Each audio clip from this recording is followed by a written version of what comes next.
Hello, everybody. Welcome to another edition of the Restoring the Soul podcast. I'm Michael, and my guest today is Ericka Anderson. She is the author of Freely Sober, Rethinking Alcohol Through the Lens of Faith.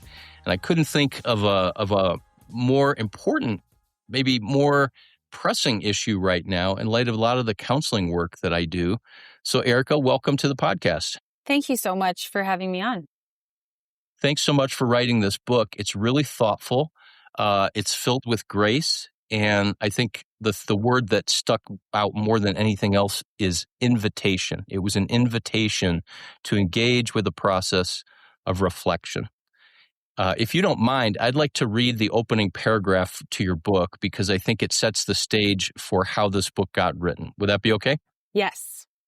All right. In your introduction to Freely Sober, 15 years ago, I sat in a moonlit room behind a locked door with a bottle of peach schnapps at my feet and a Bible on my desk, Googling how to quit drinking.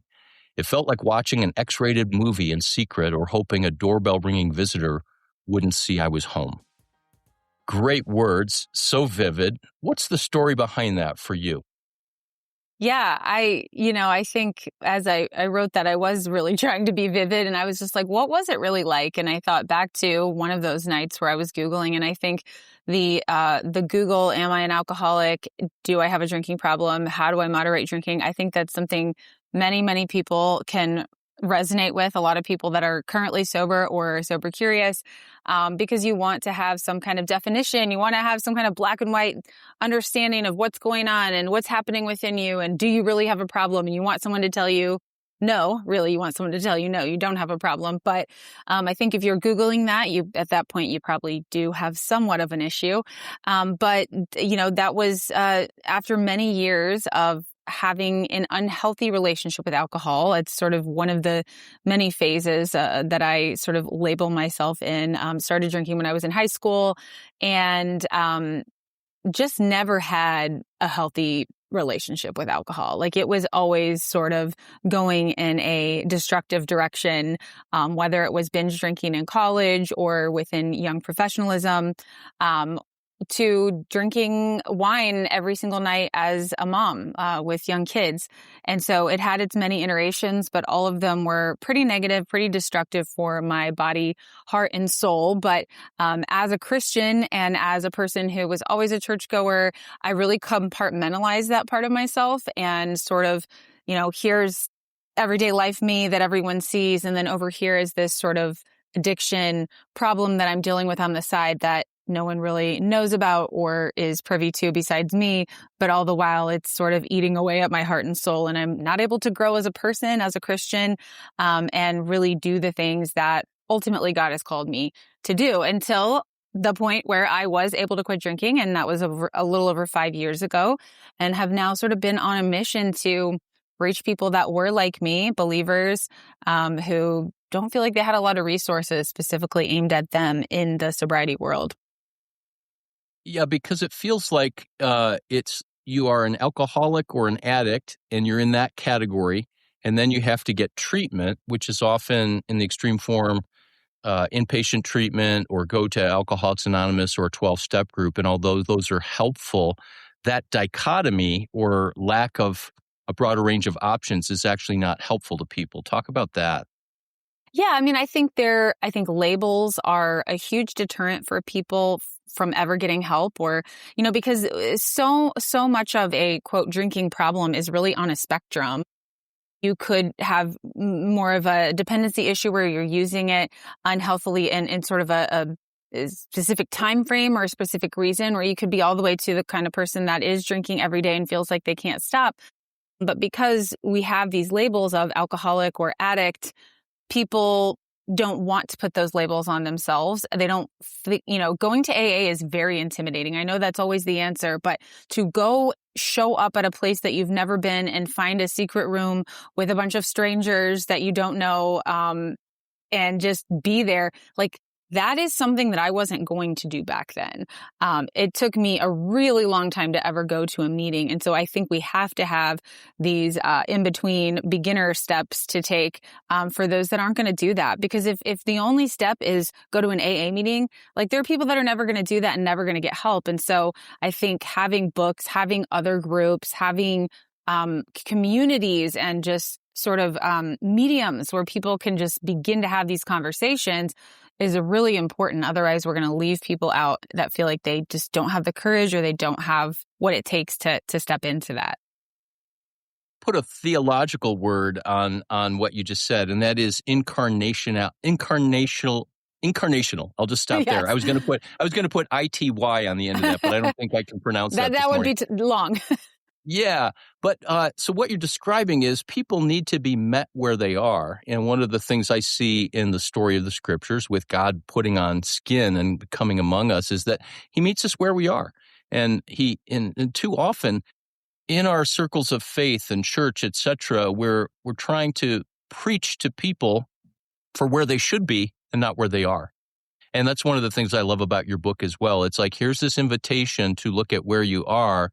And as you open the conversation in response to those first 3 sentences in your book, you didn't say, I realized I was an alcoholic, or I took a test and it said that I was 100% an addict. You said, my life wasn't working, that my behavior and my relationship with alcohol was actually getting in the way of the life that I actually wanted. And I think that's when people go from, oh, this feels like something I, am required to do to be good enough or to, be a spiritual Christian, to something like, this is holding me back from abundance and from freedom and from joy and from feeling like the kind of mom or parent that I want to be.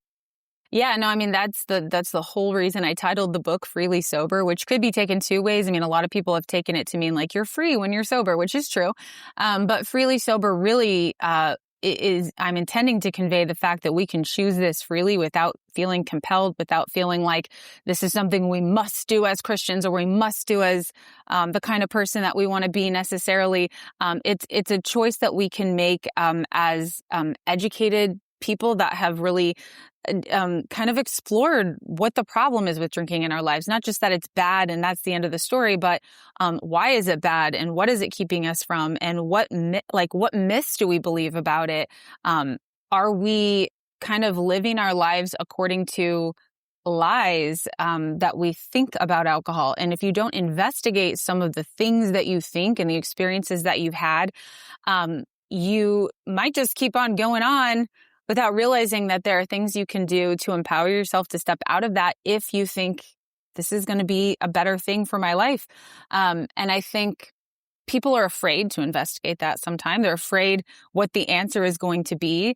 But what they don't realize, I think, is that sometimes the answer is going to be the empowerment itself that you need.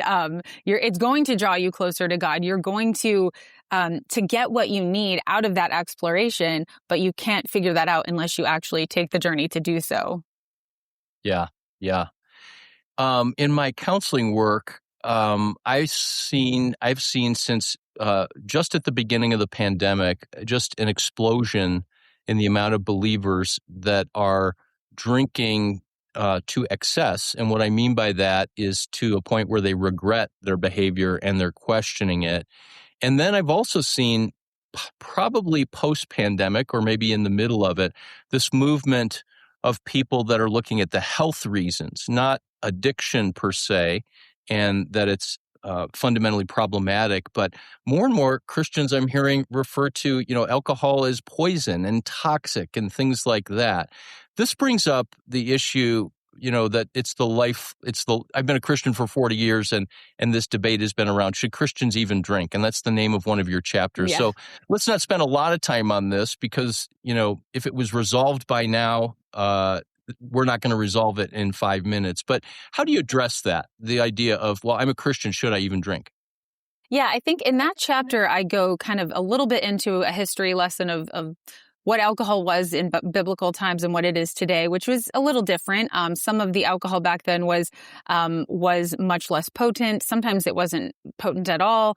A lot of times more alcoholic wine and things that was used more in just celebratory cases. Today, of course, like so many other things in the world, alcohol is like to the nth extreme in terms of like what's inside a bottle of alcohol and what we think is acceptable to drink. Like what is a portion size? People are often miscalculating how much they're drinking just based on that. But I think, should Christians even drink? I do believe it's a personal freedom issue as many churches and many Christians, believe. But I think since we've put it into the category of personal freedom, we have like completely neglected talking about it at all. Almost like, okay, well, this is your choice, so whatever. But churches and I think the Christian community at large sort of never gets into specifics because it is not a black and white issue. And because it's not like, well, this is sin or this is not sin, which is why I think, have a responsibility as individuals to kind of hash this out in our own lives, and pay attention to how we're using alcohol, how we're drinking alcohol, and how it's affecting us. We have a responsibility to what we put in our bodies and to the choices that we make, as a result of those things. And we need to be attentive to that, and we need to be intentional about that. And if you don't think that alcohol is causing you any issue, any discernment problems, any kind of problem in your life, maybe you're fine. But if it's causing you to question, if it's causing you to see that your discernment is down or your judgment is down, or question the amount that you're having, that is worth thinking about, because that is, I believe, the Holy Spirit convicting you to think about this because of the seriousness of what this substance is. We look at alcohol, okay, it's just a drink, right? But it's really not. It is a drink that has ruined families. It has, kids have been taken away from their parents for generations. It's been a curse. We have millions of people just in Al-Anon, which is, for just family members of people that suffer from alcoholism. And so this is not something to take lightly as a Christian. And so I just think we need a lot more attentiveness to how this is used in our families and our lives and our churches and then some. I'm going a little bit sequentially through the chapters here, but you are a woman, and I didn't know that the book, and you correct me if I'm wrong, but that the book is actually addressed at women, and yet it's very helpful for me in the categories, and I'm going to pass on some of the process later in the book about how to begin to reflect on this. But you wrote a chapter called The Pressures That Women Face Around Alcohol. Mm-hmm. Yeah. Unpack that. Yeah, sure. So, it is, yes, targeted at women. However, there's a lot of journalism in here, a lot of just great information for anyone. I think targeting it at women is sort of like, well, you got to market the book somehow, right? So women, we chose women, and I'm a woman. But what I will say about that chapter is just the way that alcohol affects, number one, the way that alcohol affects a woman's body is different than the way it affects a man's body. And recent research has shown just like the long-term effects of alcohol consumption, regular alcohol consumption, is more detrimental to a woman long-term in terms of how it's connected to cancer, heart disease, all of these different things. It affects men too, but it just affects women even more so. So that's one thing. The other thing is women are also affected more like short term, like they're going to have higher effects in terms of the hangover, how they are affected in the immediacy, the way that it chemically gets into their body. So women, it's dangerous for both in this way, but women just have an extra sort of vulnerability to alcohol. So that's one piece of it. The other piece of it is just the way that women's bodies are wired biologically. One of the most interesting things that I read and wrote about in the book is the fact that women in high pressure positions like lawyers, neurosurgeons, things like that, are much more likely to be addicted than men in the same profession. So if you were to look at, male and female neurosurgeons, you're going to see that, 30% more of the women are the ones that are addicted, versus the men. And I just thought that was really interesting, the way that women maybe are more prone to addiction in these high pressure situations. And then the third piece of that, I would say, is just that when you look at women, and some of this is anecdotal and this is sort of a cultural conversation, but women tend to be multitasking with more stuff on their plate in terms of the family, child rearing, and just sort of taking on more things in the course of their life. And because of that, may be more likely to reach for something to numb out because they are trying to do too much. And so those are sort of the three pieces that come into play in that chapter for how alcohol can be affecting women more deeply than men. Not that it doesn't affect men, but just, Right. the distinction. Yeah, so helpful. And I appreciated your journalistic bent and integrity throughout the whole book, because this isn't just your story. This is not a memoir. You dug deep into those kinds of facts, and your background is in journalism. You've written articles in the New York Times, Christianity Today, and other places, and the writing is wonderful, clear, succinct. So many books you can get bogged down into. You talk about self-medication. Most people are probably familiar with that idea, but you call it the self-medication delusion. What's delusional about the self-medication idea? Well, it's not actually medicine, so that's one thing. But I found that self-medication was the term that resonated with me the most. Like I still would feel very uncomfortable saying, "Hi, I'm Ericka and I'm an alcoholic," or "I'm an addict." Like those still sort of just like don't feel right for me. I don't get so bogged down in labels, and I will use those if it makes sense in the context. But I really felt like self-medication was the word to describe how I was using alcohol. And I really focus on that term using because that's what I was doing. I say, I would take a Tylenol for a headache and I would drink wine for my anxiety. And that's kind of how it was. It was sort of like come home and I have that feeling of discontent or overwhelm. And it's like, if I could just as soon as I can get that wine going, that's going to sort of stop the feeling, like the Tylenol would stop the headache. And I feel that a lot of people, that's how it starts, or that's where it ends up. It's sort of a medication, and in a culture where we are really addicted to so many kinds of like pharmaceutical pills, and there's always an answer to everything in a pill form.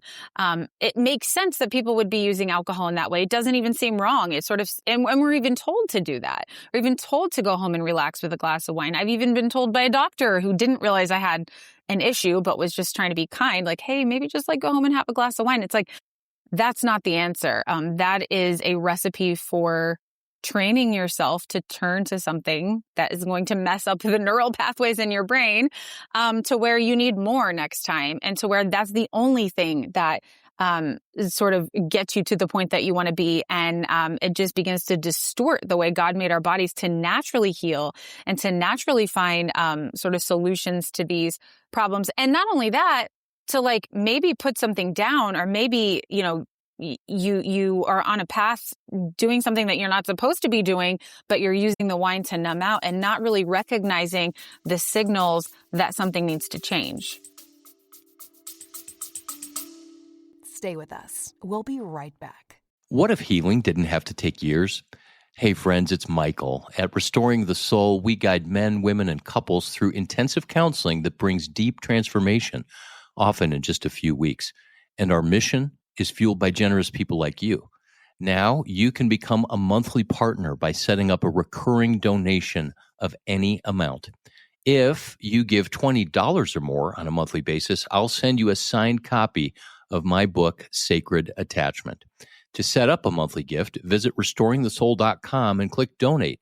Make sure in the notes section to type the word book. Thanks for helping to restore lives. You have a chapter also on control, and I think this was one of the chapters I could identify the most, because for so long as a Christian, my approach to dealing with what I did have to come to terms with as addictions, that it was, there's something wrong with me, that I can't control this. And if I just had more faith, if I just trusted God, then He would give me the strength. And yet we know through many of the models of recovery for the person that is an actual addict, that one perspective, and it is just a perspective, is admitting your powerlessness. So talk about this idea of control in general. You call it bad theology, Yeah. and then what that looked like in your journey. Yeah. So it really was so much. I can just look back and I can almost viscerally feel myself like sitting there doing a morning devotion and just being like, okay, if I just really ingrain this scripture in my head, I'm going to be able to like push through and like, I'm going to white knuckle my way through not drinking today and get there, and constantly blaming myself, a lot of blame and shame for not living up to the faith I claimed to live by, and feeling like if I just had enough self-discipline, if I just had enough willpower is the other word, to do this, I could overcome. And it was really just so much putting it all on me. And so then when I would fail, the failure was also all on me. And so it was this very destructive cycle of honestly focusing. It's really a focus on yourself too much. It's like not looking at God enough to recognize that, he says in our weakness, he is stronger, which is, one of my favorite verses to go back to. And I wasn't allowing that to be true in my life. And I was putting it all on me. And, like you said, in AA, it's, we are powerless over this thing.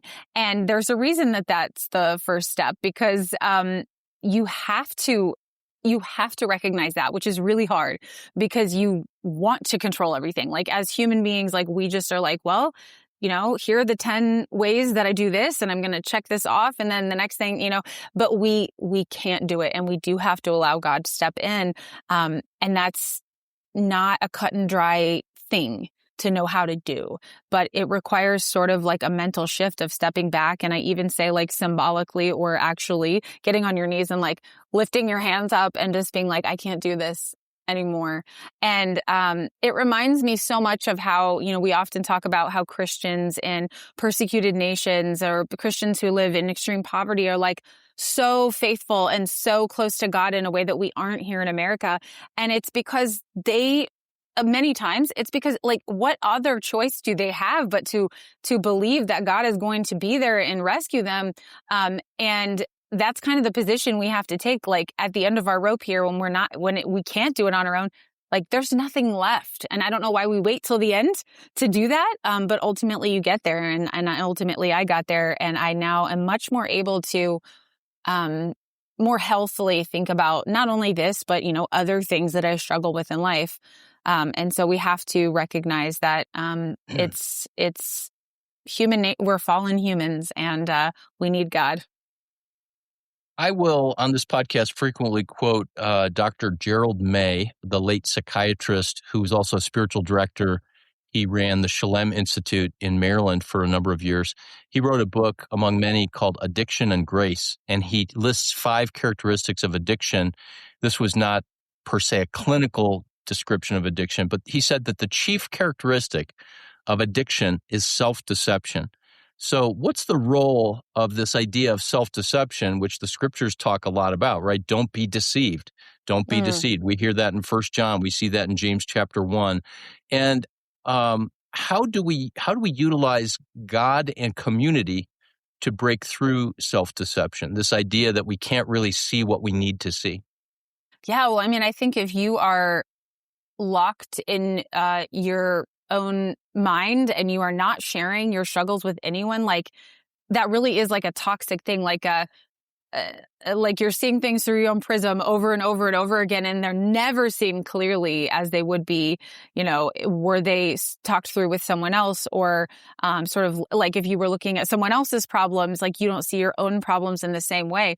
So I think, obviously, I think God created us for community. I think for many reasons, whether that's coming together just to worship together or coming together to help each other heal and see God's truth in other people. I think God works so beautifully in the church, in the local church, in how he can express his truth and express his love to us through other people. And so that's why the turning point for me, not knowing this at the time would be the turning point, but looking back, was the moment that I first shared my struggle with my small group as a prayer request. I felt really nervous, and I was like, I felt stupid because I was like, weird even saying this out loud. But I look back at that moment and see it truly as the real turning point for me, in finding full healing. Even though at the time I just thought, oh, I'm finally going to share this. I didn't realize how powerful it was going to be. And the moment that you share something, this is something we hear a lot, is that shame cannot thrive in the light. And we, are the darkness and the lies that we believe about ourselves and about the addiction, become exposed when you bring them out into the light, and they can't survive there. And so the moment that you do that is the moment things begin to change. And so that was one pivotal moment for me. Another pivotal moment for me was sharing with my church family, and then also joining a support group online, which was huge for me, because it took this, I don't know, I almost felt like it almost feels like alcohol issues are more shameful than another issue. Like, sure, you overeat, but like, I'm drinking, like I have a problem with alcohol, as well as the stereotypes that people have about people that have a drinking problem. But when I entered these meetings, even though they were secular meetings, I was introduced to all this spectrum of people in all different stages of recovery. And I started to realize how I wasn't alone. I wasn't weird. There were so many people that were battling this each day with me, and God used that so much to strengthen me. And that was when I really, really got on a pathway to being able to do this for good. I know that this term is likely overused. I hear it a lot, sober curious.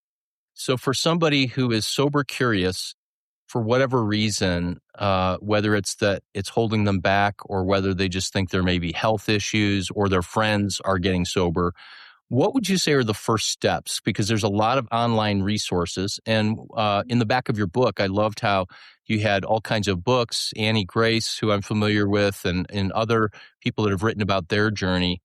What are the first steps, and where would you direct people? I would say if you're sober curious, to follow that. Don't push it off. Don't push it aside. I think there's a reason that that's coming into your mind, and don't put any pressure on yourself. Follow that curiosity without expectation. Don't tell yourself you're going to have to quit drinking at the end of this. That's going to put you off that road. It'll put some people off. It certainly would have put me off. You kind of just have to walk into it with an open mind, an open heart. I would say pray that God would sort of lead you in the right direction and open your heart to what he has for you. Because, everybody that quits drinking, or is on the other side of this, will tell you it felt impossible to do that before. And so before, it does feel impossible, and it feels scary and maybe like something you don't want to do. But just when you walk forward with the possibility of what God can show you in that, kind of hands open, like he will provide what I need when I need it type of mindset, I think that's the way to go. And again, going back to why I called this book Freely Sober, it wasn't until I realized I had a choice that I could actually choose it freely, because there was a period of time where I was struggling so much, and I would question my own salvation, and I would think, am I living in unrepentant sin every time I drink? And I would even get on an airplane and feel like, what if this plane crashes? And I'm like, I drank before I got on this plane. Like, I had these very irrational thoughts, but I had to come to grips with the fact that, I am saved by grace, and the struggle, we are going to struggle throughout our lives, but whether or not I get sober and never drink again for the rest of my life, is my salvation is not dependent on that, even as I should faithfully continue to pursue what God has for me. That kind of went off kilter of your question about sober curious, but I would just say there's just so much out there these days, whether it's from the wellness side or not. Like, there are a lot of great podcasts, ton of great books. Like I said, I have recommendations in the book. I also have a place where you can go. I have a free download at sobrietycurious.com, where you can just go download some of my best recommendations and resources, and just let yourself explore a little bit without putting any kind of expectations on it and just see what you learn. One of the things I say about Freely Sober, my book, is that I promise by the end of this book, you won't ever think about alcohol in the same way again. And that's not because I'm saying you'll get sober. It's because I'm saying when you know better, when you know something that you didn't know before, you're not going to forget that. And that information and that knowledge is going to probably direct you to make different choices, not because you have to, but because now you want to, because you've learned something about this that you didn't know before. The book is called Freely Sober, Rethinking Alcohol Through the Lens of Faith by Ericka Anderson. And Ericka, thank you for your work. Thank you for how this is going to help so many people to rethink and think about their relationship with alcohol, and for your time today on the podcast. Blessings to you. Thank you so much. So we've wrapped up another episode of Restoring the Soul. We want you to know that Restoring the Soul is so much more than a podcast.